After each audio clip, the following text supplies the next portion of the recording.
Henry was born in a small English village where every morning smelled of dew and fresh bread. His mother ran a modest bakery, and his father worked in the nearby steel mill. Life wasn't luxurious, but it was peaceful until the mill shut down. Overnight, his family lost its only steady income. Henry was just 19, but he knew he couldn't watch his parents struggle any longer. One cold January morning, with a small bag of clothes and a pocket full of dreams, Henry took the early train to London. The journey felt endless, not because of distance, but because of the weight of leaving everything behind. The old station faded into the fog, and so did the warmth of home. London was a different world, noisy, crowded, and unforgiving. Henry found a job in a printing shop near King's Cross. The pay was low, the hours were long, and the machines never stopped humming. But Henry didn't complain. He sent half his wages back home every month, making sure his parents had enough to eat. Days turned into months. The city changed him not in a bad way, but in the way hardship shapes character. He became quiet, thoughtful, and patient. Still, loneliness wrapped around him like a heavy coat. Sometimes, he'd walk through the park, watching families laughing together, and he'd feel a hollow ache in his chest. He had friends at work, but they never really knew him. Henry wasn't the type to share his pain. Every letter from his mother reminded him of what he was missing: Sunday dinners, laughter, and his father's stories by the fire. Then one day, everything changed. Henry received a letter written in trembling handwriting. His father had fallen ill, and the bakery was struggling. His mother asked him to come home, just for a while. Henry requested leave from his supervisor, but his request was denied. The company was short-staffed, and they couldn't afford to let him go. He stood at a crossroads between duty to his employer and love for his family. That night, Henry didn't sleep. He looked at his hands, blistered and ink-stained, and thought, "What's the point of working so hard if I can't be there for the ones I love?" The next morning, before the first whistle blew, Henry packed his bag and walked out. He didn't even take his last paycheck. When he returned to his village, he found things worse than he imagined. His father's illness had worsened, and the bakery was nearly bankrupt. The house that once smelled of bread now smelled of medicine and sorrow. Henry rolled up his sleeves. He decided to save the bakery. He worked from dawn till midnight, baking bread, cleaning, delivering orders himself. Slowly, customers began returning. His mother watched him silently, tears often filling her eyes. But the village had changed too. Big supermarket chains had opened nearby, selling cheap bread. Henry's small bakery couldn't compete. For every loaf he sold, the big stores sold 50. One evening, while sitting beside his father's bed, Henry made a promise. "I'll make our bakery known beyond this village. I'll make you proud." His father smiled faintly, whispering, "I already am, son." That was the beginning of a long, painful, but inspiring journey, one that would test every ounce of Henry's strength and heart. The months that followed were the hardest of Henry's life. He woke before sunrise and worked until long after sunset, kneading dough until his hands ached, then standing by the oven's heat until sweat soaked his clothes. His mother begged him to rest, but he couldn't, not while their bakery stood on the edge of collapse. Still, despite his efforts, the profits weren't enough. The new supermarket on the main road was drawing away every loyal customer they had. People Henry had grown up with now passed him by, saying, "We'd love to buy your bread, Henry, but you know how it is. The other place is cheaper." It wasn't malice. It was survival. But that didn't make it hurt any less. Every night, Henry would step outside and stare at the quiet village street. The bakery sign creaked in the wind. The stars above looked the same as when he was a boy, yet everything else had changed. He felt small, powerless against the growing world that no longer cared about people like him. His father's health worsened. Hospital visits became frequent. Medicine bills piled up. And one evening, while Henry was preparing bread for the next day, he heard his mother cry out from the bedroom. He ran in and saw his father still, his hand limp in hers. Henry froze. The loaf he had been shaping fell to the floor, forgotten. His heart felt like it had stopped. His mother sobbed, whispering his father's name again and again. Henry couldn't move, couldn't speak. He had known this day would come, but nothing could have prepared him for the silence that followed. The next morning, he buried his father beside the old oak tree near the edge of the village. The priest spoke kind words, but they passed through Henry like wind through an open window. When the crowd dispersed, Henry stayed behind. He placed his hand on the cold stone and whispered, "I'll keep my promise, Dad, no matter what it takes." But promises don't pay bills. Within weeks, the bakery fell deeper into debt. Suppliers stopped delivering flour. The electricity company threatened to cut power. Henry tried everything: new recipes, cheaper ingredients, even late-night deliveries to neighboring towns, but it wasn't enough. One evening, his mother broke down at the dinner table. "Henry, maybe we should sell the bakery," she said softly. "It's too much for you. We can start over somewhere else." But Henry slammed his fist on the table. "No, ma'am. This bakery is all we have left of Dad. I'm not giving it up." That night, he couldn't sleep. He stared at the ceiling, thinking about his father's words, about the bakery that had once been the heart of their family. Then, an idea sparked, small, fragile, but powerful. The next morning, Henry rode to the city and visited a cafe where he had once delivered bread years ago. The manager recognized him and offered him a chance. If Henry could supply specialty bread, handmade and unique, they'd buy directly from him. That was the start of something new. Henry began experimenting, adding herbs, honey, oats, and seeds. He burned many batches, ruined others, but little by little, he improved. He worked for days perfecting one recipe, a crusty golden loaf with rosemary, and olive oil that smelled heavenly. He brought it to the cafe. The manager tasted it, smiled, and said, "I'll take 20 tomorrow." Henry could hardly believe it. He cycled home with tears in his eyes. It was the first good news in months. From that one cafe, word spread. Soon, 2 more restaurants ordered from him, then a small hotel. Henry's hands ached, but he didn't care. He was back on his feet. One evening, while delivering bread in the city, he passed by the supermarket that had destroyed his bakery's sales. He stopped and watched people walk in and out with plastic bags full of cheap bread. He smiled faintly and said to himself, "Someday, they'll sell my bread in there." It wasn't arrogance. It was faith, the kind that had carried him through loss, failure, and despair.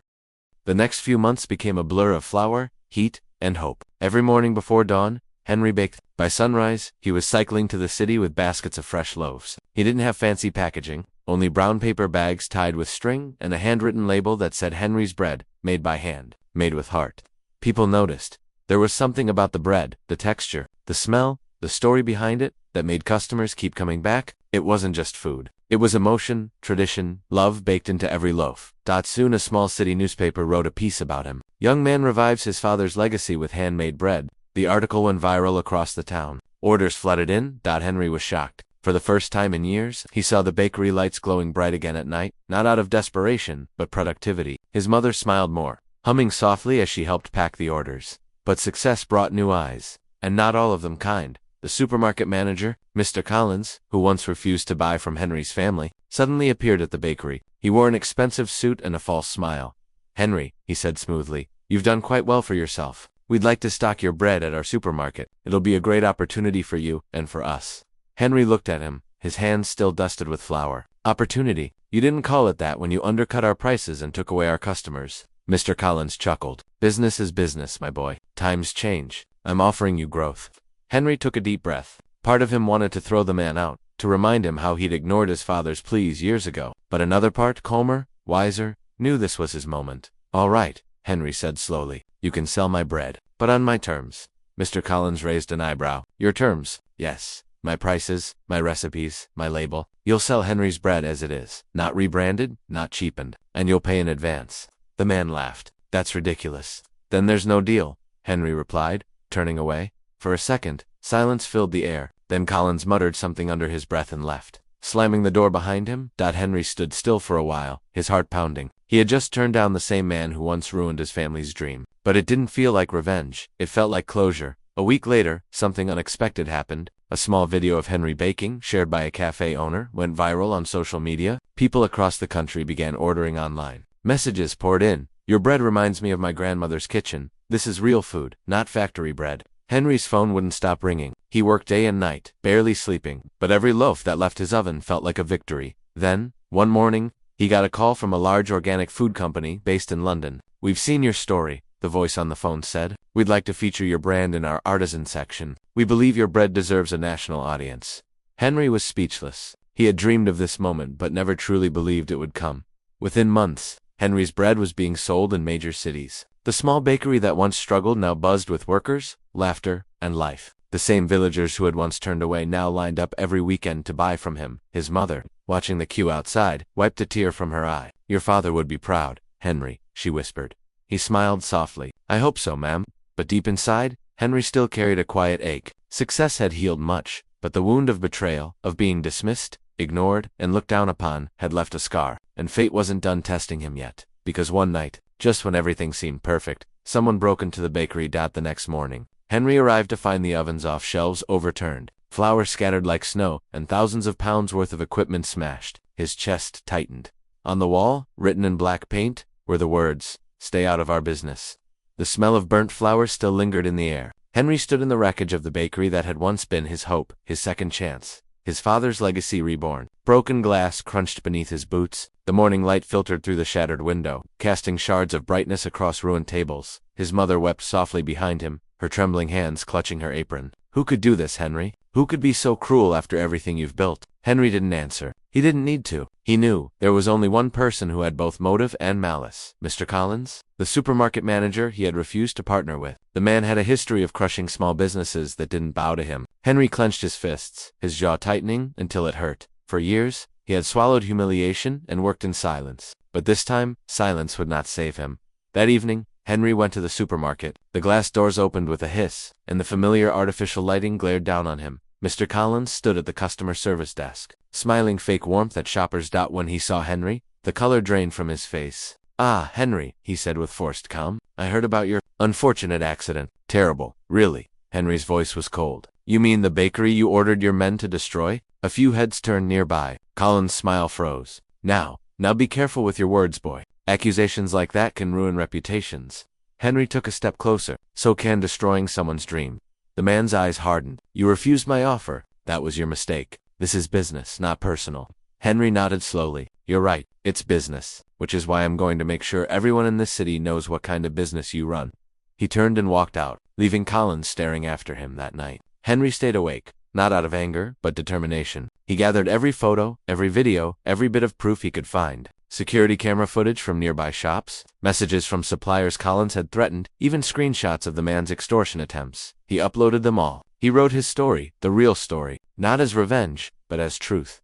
Within days, the post went viral. People shared it thousands of times, tagging the supermarket's name, demanding answers. Local news channels picked it up. Small baker exposes corruption of local supermarket chain. The story exploded beyond his small town. Reporters came knocking. Journalists wanted interviews. And suddenly, Mr. Collins wasn't just a bully in a suit. He was a national disgrace. By the end of the month, the supermarket chain issued a public apology and suspended him indefinitely. But that wasn't what satisfied Henry most. What truly mattered was what happened next. The entire community, the same people who had once ignored his family's bakery, came together to rebuild it. Farmers donated grain. A carpenter fixed the shelves. The cafe owner offered to help with packaging. Even school children painted signs that said, "We believe in Henry." When the bakery reopened, it wasn't just a shop anymore, it was a symbol. People came not just for bread, but for the story behind it, the story of resilience, truth, and courage. One evening, as Henry watched the sun dip below the horizon, his mother stood beside him with a cup of tea. She looked at him, eyes soft with pride. "You didn't just bake bread, Henry. You rebuilt our name. You rebuilt him." "Your father?" Henry smiled faintly. "No, ma'am, we did." He looked out at the glowing sign that read Henry's bread made by hand, made with heart. It shimmered softly under the golden sky. The pain was still there, the memory of loss, of betrayal, but now it felt distant, muted, like a scar that no longer hurt. He had learned something powerful through his struggle. Revenge isn't about destroying your enemies, it's about proving them wrong by rising higher than they ever dreamed you could. Years later, Henry's bakery expanded into a chain of artisan stores across the country. He never forgot where he came from, or the man who once tried to crush him. When he heard that Mr. Collins was now unemployed, struggling to find work, Henry didn't feel joy, just pity. Because true revenge isn't about seeing your enemies suffer. It's about living so well that their cruelty no longer matters. One winter afternoon, Henry saw Collins sitting outside a cafe, looking older, smaller, defeated. He walked up, bought him a coffee, and placed it on his table. Collins looked up in shock. "Why would you?" Henry smiled gently. "Because kindness is something you never learned, Mr. Collins. But I did." And with that, he walked away into a world he had rebuilt with his own hands, one loaf at a time.